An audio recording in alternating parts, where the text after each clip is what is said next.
My name is Chloe Bennett. I'm 33 years old, and I was standing in the produce aisle at a grocery store in Boston with a basket full of boring adult things: spinach, eggs, coffee, dish soap, when my phone lit up with my sister's name for the third time in 2 minutes. I almost let it ring out. I should have. The second I answered, she didn't say hello.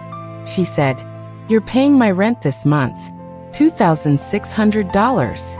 Dad says you make more, so shut up and help." I actually laughed at first because I thought she was joking. But then my father texted, "If you don't send it today, don't bother coming for Thanksgiving. We'll tell everyone you let your sister go homeless." A second later, my mother sent, "Remember who paid for your college? Time to pay it back." Then my sister followed up with, "I already told the landlord you'd wire it by 5. Don't make me look stupid." I was still holding an avocado in one hand when my mother posted on Facebook, "Some children forget where they came from once they start making real money."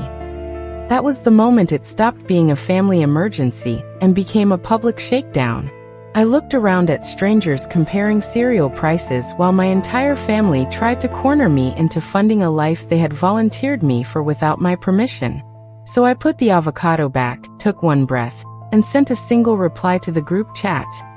Good luck. Before I tell you what happened next, and why my father ended up blowing up my phone while my sister's belongings sat on the curb, tell me what time it is where you are right now. And where are you watching from? I'm curious to see how far this story travels. The crazy part is that none of this felt new.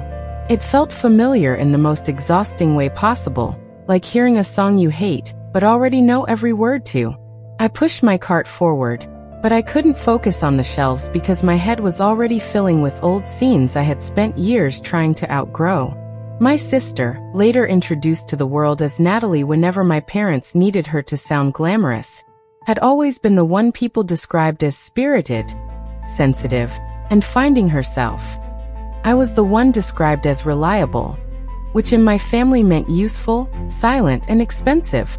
My parents, Robert and Diane, experts in polished appearances and private guilt trips, had built an entire family economy around my ability to clean up messes I didn't make. When Natalie got a credit card she couldn't manage, I was asked to help, just this once. When she quit a job after 2 weeks because her manager killed her energy, I covered her car insurance because she was in a rebuilding season. When she tried selling luxury wellness packages online and lost money on inventory stacked in our parents' dining room, I was told it would be cruel not to float her for a month or two. A month or two turned into years of invisible withdrawals. Nobody called them loans because loans imply the possibility of repayment. What they really meant was, Chloe has a steady paycheck, so Chloe can absorb the damage. I checked out, carried my bags to the car, and sat there with the engine off while new messages rolled in. Dad again. Don't test me on this. Mom. You are humiliating us. My sister. The landlord already expects your transfer. Are you seriously going to sabotage me? That word, sabotage, made something cold settle in my chest. Not because it hurt, but because it revealed the script. In their version, Natalie wasn't the person who had signed a lease she couldn't afford in a luxury building in Providence after being warned not to. I was the villain for refusing to underwrite it. I called the only person who had ever seen through this dynamic without romanticizing it. My best friend, Rachel Donnelly. Rachel and I had met in college when I was still pretending I was fine every time my mother drained my savings with a trembling voice and a story about family loyalty. She answered on the second ring and heard it immediately. What happened? She asked.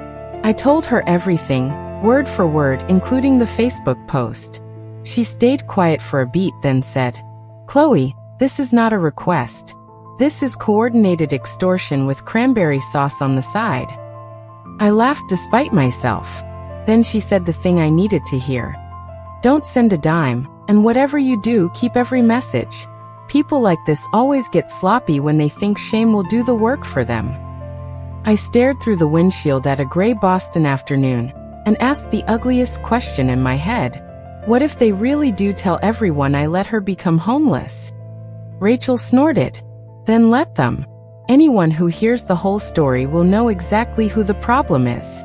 Also, nobody becomes homeless in 6 hours because you refuse to sponsor their delusion. I should tell you something important here. I wasn't broke, and I wasn't heartless. I could have paid that rent. That was exactly why they targeted me. But I had just signed the final documents on my own condo in Brooklyn after a decade of budgeting, overtime, and saying no to luxuries other people treated like oxygen. For the first time in my life, my money had a destination that wasn't my family's chaos. And I knew if I paid that $2,600, I wouldn't just be helping Natalie. I'd be renewing a contract I had never agreed to, but had been trapped inside for years. So I drove home, saved screenshots of every message, and did nothing. That evening, my mother's Facebook post collected pity comments from women who thought vague booking was a personality trait. My father liked every one of them. Natalie posted a photo of wine glasses from some rooftop place a week earlier, and deleted it once people started asking if she was okay. I said nothing publicly. Silence has a way of making manipulative people louder, and loud people make mistakes. The next morning, I learned just how loud my family was willing to get. I woke up to 12 missed calls and a voicemail from my father that began with a fake calm voice and ended in a shout. "Chloe, answer your phone. We are not playing games. Your sister is under enough stress. You will handle this today." I made coffee, listened once, saved the voicemail, and went to work. I'm a senior risk analyst at a marine insurance firm in the seaport, which means my job is basically to look at numbers, patterns, liabilities, and hidden consequences all day long. Maybe that's why I finally saw my family clearly. They were not asking for generosity. They were trying to transfer liability. Around 11, my sister called from a different number. I answered because I wanted to hear how far she had gone. "What is wrong with you?" she snapped. "I told my landlord the funds were coming from you. He gave me until this afternoon because of that." I leaned back in my chair and kept my voice flat. "Why would you tell your landlord I was paying your rent without asking me?" She huffed like I was being difficult on purpose. "Because you were obviously going to. Dad said you would. Mom said you owe us. Stop being dramatic and send it." There it was again, that beautiful little confession of entitlement. I asked, "Did you put my name on anything?" She paused for half a second too long. "No." It was the kind of lie that sounds like a door closing badly. I ended the call and texted her one sentence. "Do not use my name with your landlord again." Less than an hour later, my father sent a group message announcing that if I came to Thanksgiving without fixing this, I should expect to be treated like a stranger. My mother added that she had sacrificed too much for me to turn into one of those selfish career women who think family is optional. I almost ignored it. Then my aunt replied in the group with a simple, "What exactly is going on?" And my mother immediately changed the subject. That told me something else. My parents loved public pressure, but only when they controlled the details. By late afternoon, I got the call that shifted everything. A man introduced himself as Daniel Mercer, the property manager for the building Natalie rented in Providence. His voice was clipped and professional. "Ms. Bennett, I'm calling because your sister provided your number and email as the guarantor on a rent assurance form. We were expecting a transfer today." I closed my office door. I never agreed to guarantee anything. I never signed anything, and I am not paying her rent. He went quiet, then asked, "To be clear, you did not authorize your name to be used in connection with her tenancy?" "Absolutely not," I said. "If you have documents with my name or email attached, I want copies." He said he would send them. 5 minutes later, the emails arrived. Natalie hadn't just lied verbally. She had entered my name, my work email, and an altered version of my signature from an old family holiday card scan into a rushed digital form that looked like it had been patched together at 2 a.m. by somebody who thought confidence was the same as legality. I just stared at the screen. Then I laughed once, quietly, because the audacity was almost elegant. They hadn't only assumed I would rescue her. They had tried to pre-authorize the rescue. I forwarded everything to my personal email, then to Rachel, then saved it to a folder labeled Family. Rachel called immediately. "Tell me I'm reading this wrong." "You are not," I said. "She used my name on a guarantor form." Rachel exhaled slowly. "Okay, no more private family drama. This is documentation territory." I didn't need much convincing. I replied to the property manager in writing, stated clearly that the information was fraudulent, that I disputed any association with the guarantee, and that I wanted confirmation my name would be removed from the file. Then I wrote one more sentence for the avoidance of doubt. "I am not responsible for this lease, these arrears, or any representations my sister or relatives made to your office." He replied within 15 minutes, thanking me for clarifying and saying the matter would be escalated internally. I didn't tell my family. I wanted to see what happened when the machine they had built stopped responding to guilt and started responding to facts. That evening, my mother posted a second quote on Facebook about children who worship money but forget sacrifice. This time one of my cousins commented, "Did Chloe co-sign something?" My mother deleted the whole post within 20 minutes. I drove to my condo, poured a glass of water, and felt something I had never felt in one of these family crises before. Not panic, precision. Because for the first time, their plan wasn't colliding with my emotions. It was colliding with paperwork. Thanksgiving at my parents' house was 48 hours away, and by then the situation had gone from manipulative to catastrophic for everyone except the person they had expected to absorb it. On Friday morning, Daniel Mercer called again. This time he was less formal. "Ms. Bennett, thank you for your email yesterday.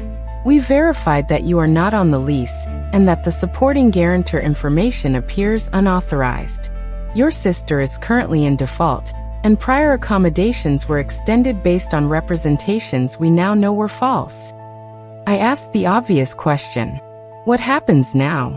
He answered carefully, like someone who had given too many chances already. Natalie had missed prior payments, ignored notices, and violated a temporary payment arrangement. The supposed outside guarantor, me, had been the only reason they had held off on immediate escalation. Without that, they were moving forward. He didn't need to use dramatic language. I could hear the end of the story in the tone alone. About 20 minutes later, my father called in a rage so intense it skipped right past strategy. "What did you say to him?" he shouted before I could speak. "He's evicting her. He says she lied. Why would you do this to your own sister?" That question was rich, coming from a man who had spent 24 hours threatening to exile me from Thanksgiving unless I financed his favorite child's lifestyle. "I told the truth," I said. "She used my name without permission." He started swearing. In the background, I heard my mother crying and Natalie yelling that this was all my fault because I could have just done the decent thing. The word decent almost made me smile. Apparently, fraud was now decent if it happened between relatives. My father shifted tactics when anger didn't work. Suddenly, his voice dropped into that rehearsed, wounded tone I knew too well. "Chloe, listen to me. Families survive by helping each other. You're making a legal issue out of something private." I said, "No, Dad. Natalie made it legal when she forged my involvement." He hung up on me. By noon, my phone was a landfill of accusations. My mother texted that I had destroyed Thanksgiving. Natalie said if her belongings ended up outside, she would never forgive this. My father wrote, "You've embarrassed us with those people." That line interested me more than anything else. Not "you hurt your sister." Not "how do we fix this?" Just embarrassment, reputation, appearances. Exactly. I was in the middle of replying to an email when Rachel sent me a screenshot from Facebook.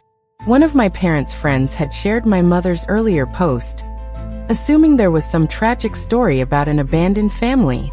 But then my cousin Melissa, who has the energy of a suburban prosecutor and the patience of none, commented, "Did Diane also mention Natalie used Chloe's name on lease paperwork?" Asking before everyone starts blaming the wrong person. I actually put my head on my desk and laughed. Public shame, the weapon my parents loved most, had turned in their hands. By late afternoon, the calls became frantic rather than moral. Natalie left me a voicemail, sobbing so hard she could barely speak. But even through the tears, she managed to say, "If you had just sent the money like a normal sister, none of this would be happening." Not once did she say, "I'm sorry I used your name." Not once. Around 4, Daniel called one last time. Because of the misrepresentation and the unpaid balance, the building had refused any further extension. Natalie had been told she needed to vacate immediately to avoid a formal fraud complaint being added to the mess.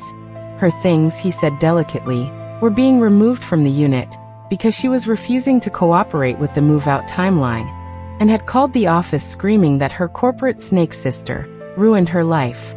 I thanked him and hung up. A few minutes later, my father sent the exact kind of message people send when they realize intimidation no longer works, but pride won't let them apologize. "Answer your phone now." What did you tell him? "He's putting her stuff on the curb today." I could picture it too clearly. Expensive throw pillows, an influencer ring light, unopened PR packages from brands that thought she had more reach than rent debt. All of it piled on a sidewalk in Providence. While my mother cried into a monogram tissue, and my father demanded control from a situation he could no longer bully, I did not answer immediately. Instead, I called my aunt, the one relative who always listened before choosing a side. I gave her the short version and forwarded the documents. 10 minutes later, she called back and said, "Chloe, do not let them rewrite this. They did this to themselves." Those 7 words felt like oxygen. That night, I drove to Worcester County for Thanksgiving anyway, because I was done being treated like a hostage in my own family. I showed up with a pie from a bakery in Back Bay, a calm face and a folder in my bag. The second I walked in, my mother's eyes were swollen. My father looked like rage had aged him 5 years overnight. And Natalie, who had apparently been taken in temporarily after the Providence disaster, was on the couch wrapped in a blanket like a war widow from a conflict she had personally started. Nobody said hello. My father just pointed at the dining room and said, "We need to talk." I said, "Great. So do I." And for the first time in my life, I wasn't entering that house to defend myself. I was entering it with evidence. The conversation started before the turkey even hit the table. My father shut the dining room doors like he was containing a scandal, which, to be fair, he was. My mother perched at one end of the table, dabbing her eyes. Natalie sat with her arms folded, chin high, radiating the kind of indignation only people with no accountability can maintain through a full collapse. My father went first. "You could have resolved this quietly," he said. "Instead, you humiliated your sister, your mother, and me." I reached into my bag, set the printed Guarantor form on the table, and slid it toward him. Quietly, I asked, "You mean before or after Natalie submitted my name on lease paperwork? Before or after Mom tried to shame me on Facebook? Before or after you threatened to ban me from Thanksgiving unless I paid?" My mother immediately tried the emotional reroute. "Chloe, sweetheart, this got out of hand. Nobody was trying to hurt you." I looked at her. "Mom, you posted about me publicly, without naming me, because you wanted people to take your side before hearing facts. That is hurting me." Natalie snapped. "Oh my God, can you stop acting like you're the victim? I was the one about to be put out on the street." I turned to her.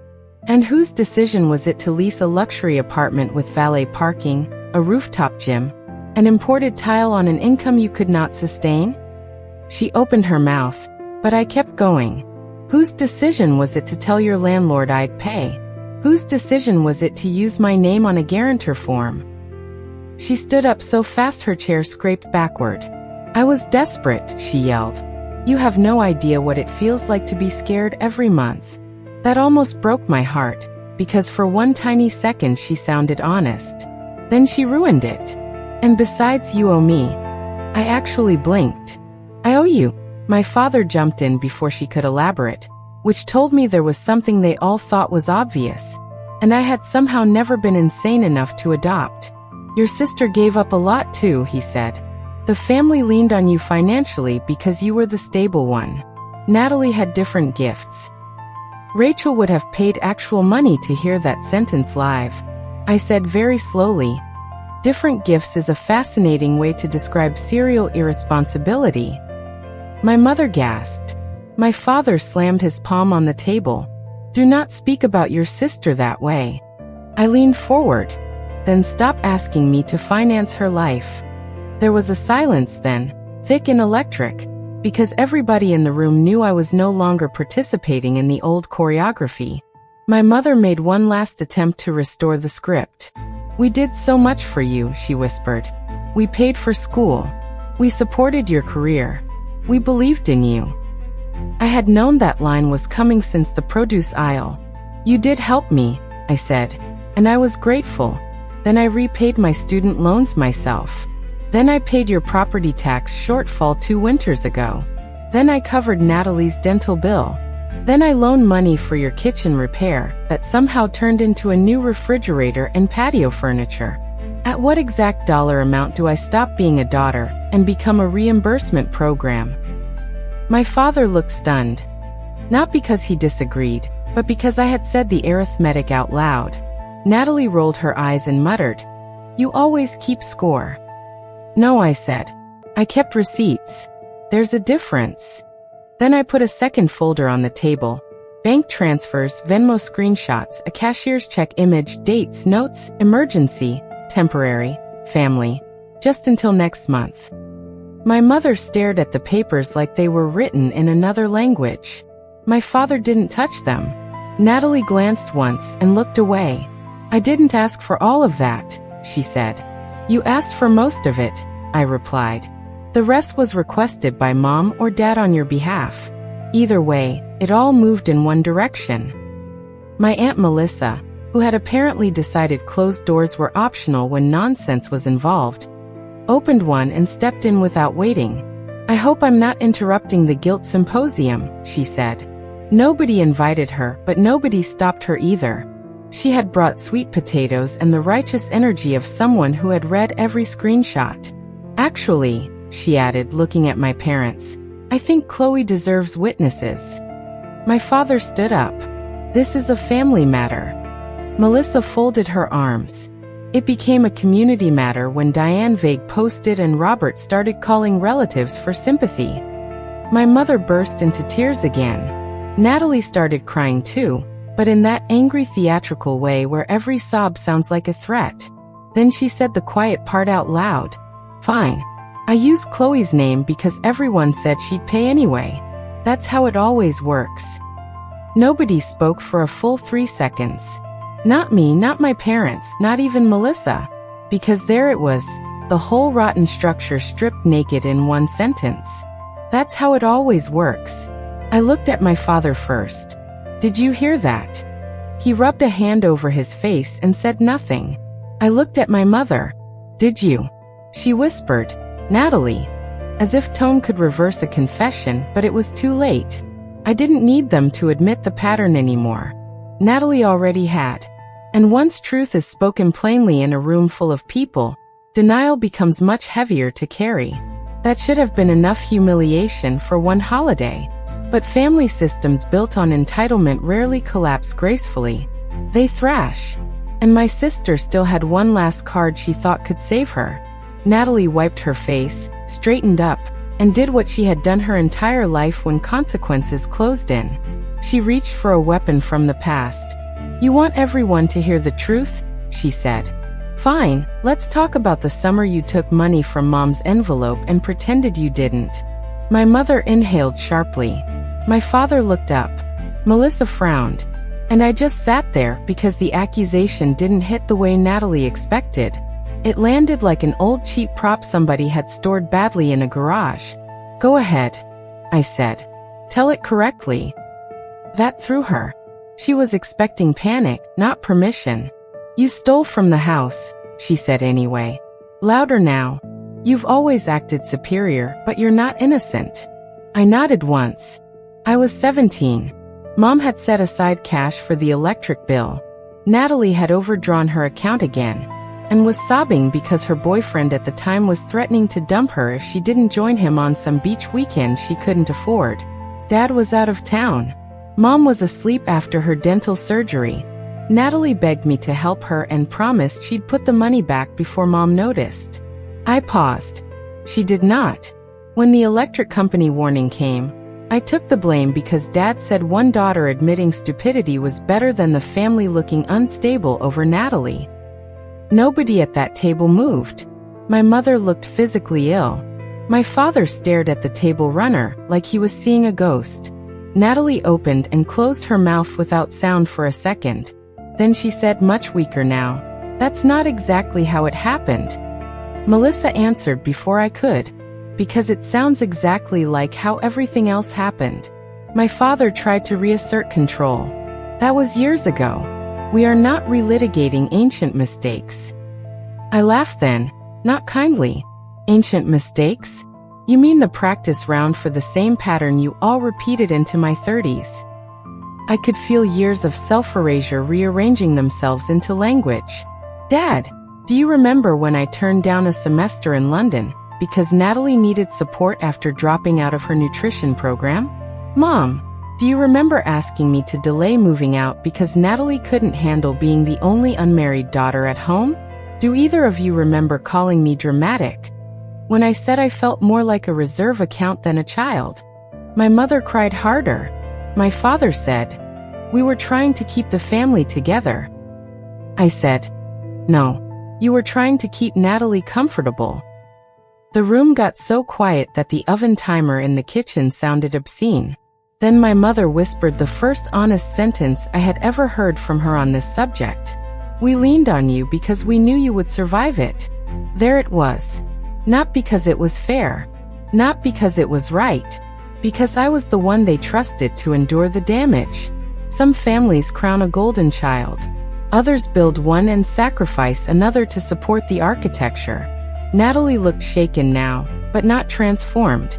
People love imagining that a good confrontation produces instant insight. Usually, it just produces better excuses. "I never asked to be the favorite," she muttered.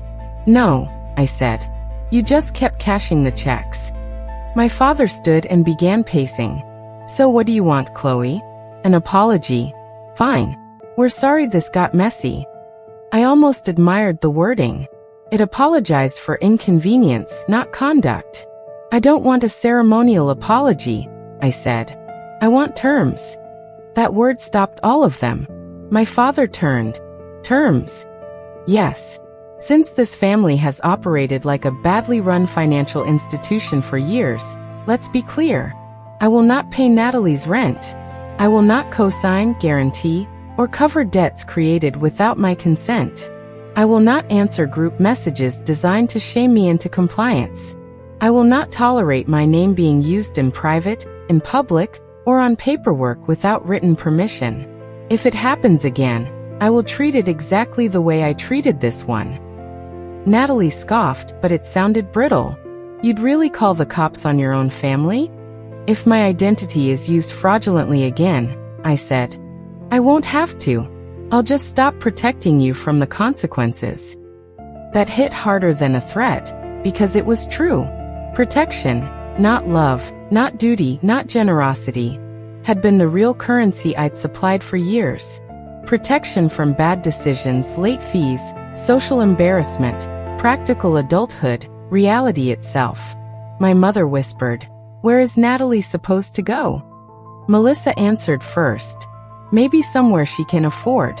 Then I softened slightly because unlike them, I wasn't trying to destroy a person. I was trying to end a system. I'll help her in ways that don't involve cash.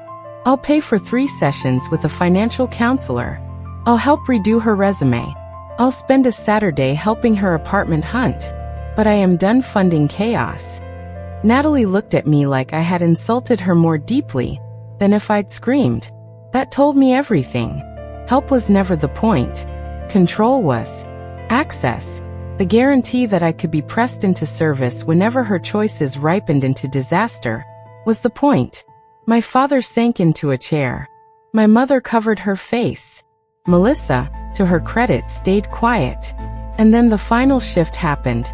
Not dramatic, not cinematic, but unmistakable. My father asked, "Did you really keep all the receipts?"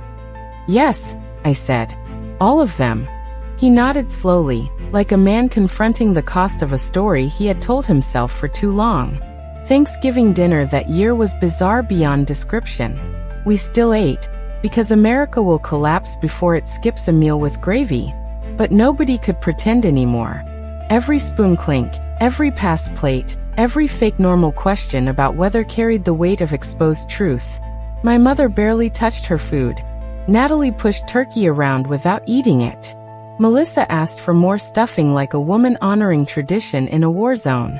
And I sat there feeling something unexpected bloom beneath the wreckage. Not triumph, exactly, more like relief with a pulse.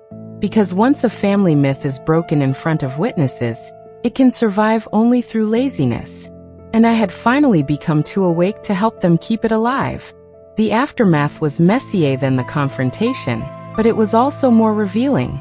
Over the next 2 weeks, the family narrative tried 3 different shapes before settling into the only one that could survive contact with documents. First, my parents attempted the miscommunication version. My mother called 2 relatives and said Natalie had misunderstood the urgency, and that I had overreacted because of stress. That died the moment Melissa forwarded the Guarantor form, and my father's Thanksgiving threat text to the people being quietly recruited. Second, Natalie tried the temporary hardship version online, posting vague quotes about betrayal and female ambition corrupting family values. That lasted until one of her former roommates commented, "Didn't Chloe also cover your car note last year?" She deleted the post. Third, my father attempted the private family matter version, which might have worked if he hadn't already spent the previous week calling people to frame me as selfish. By then, too many relatives had seen enough to understand the real story. They had expected me to pay because I always had, and when I didn't, the machinery underneath their image showed. The consequences were not theatrical in the movie sense. They were better, practical, social, and permanent. Natalie lost access to the luxury building, obviously, but she also lost face with the circle she had curated around herself.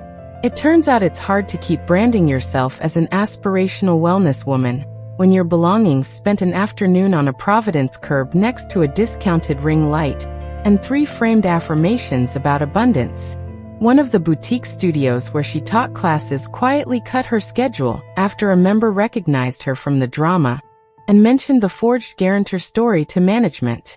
My parents didn't get publicly ruined, but something happened that mattered more to people like them. They became cautious. They stopped making grand claims about family loyalty in public because they had learned someone might ask for specifics. My mother stopped vague posting. My father stopped calling me with commands and switched awkwardly to messages that began with, "When you have time." That alone felt like an earthquake.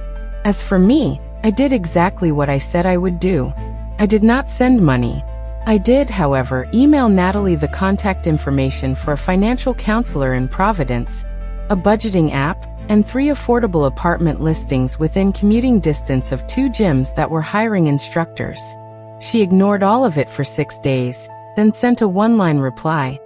"I didn't ask for charity."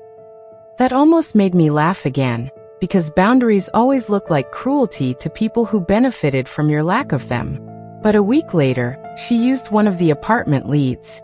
A month after that, she took the smaller place. No rooftop lounge, no marble bathroom, no fantasy, just rent she could actually cover. We are not close now. I don't know if we ever will be. She still thinks I exposed her. I think she exposed herself and just hated that I stopped hiding the evidence. My relationship with my parents changed in slower, stranger ways. My mother called one Sunday and, for the first time in memory, asked how my condo was before asking if I could do something for the family. My father eventually admitted that he had assumed I would always be fine, and that assumption had made him careless with me. It wasn't a perfect apology, but it was closer to truth than anything I'd gotten before. I accepted it without pretending it erased the years behind it. That's another thing people misunderstand about stories like this. The goal isn't always reconciliation. Sometimes the real victory is structural.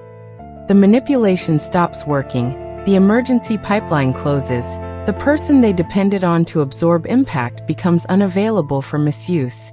And then everyone else has no choice but to meet reality at full weight. The sweetest part of the whole story wasn't seeing my sister's things on the curb. Though I'd be lying if I said the image lacked poetry. The sweetest part was hearing the panic in my father's voice when he realized his authority could not override facts. Signatures, leases, consequences. It was watching a family system built on guilt discover that guilt doesn't clear debt, fabricate consent, or make forged promises real. It was learning that good luck was not cruelty. It was the first honest answer I had given them in years. So that's the lesson I took from all of this. Family is not a lifetime subscription to your labor, your peace, or your bank account. Love without respect turns into entitlement. Help without boundaries turns into permission. And the most powerful revenge is not screaming, begging, or making a scene. It's stepping back, telling the truth once, and letting the people who built their comfort on your silence face life without your protection. If you've ever been the family ATM, the dependable daughter, the backup plan nobody thanked because they assumed you'd survive it anyway, then you already know how dangerous one calm no can be. It doesn't just change a moment. It rearranges the whole map. And honestly, mine needed rearranging. Personally, I think this story hits because it shows how family pressure can become a form of control when one person is always expected to sacrifice. Chloe wasn't being cruel. She was finally protecting her peace, her finances, and her dignity after years of being treated like the family's bailout plan. What really stood out to me was that her family only called her selfish when she stopped being useful to them. To me, that says a lot. Sometimes the strongest and healthiest choice is not revenge through anger, but refusing to carry responsibilities that were never yours in the first place. What do you think? Was Chloe right to say no and let her sister face the consequences? Or should she have paid the rent one last time because they were family?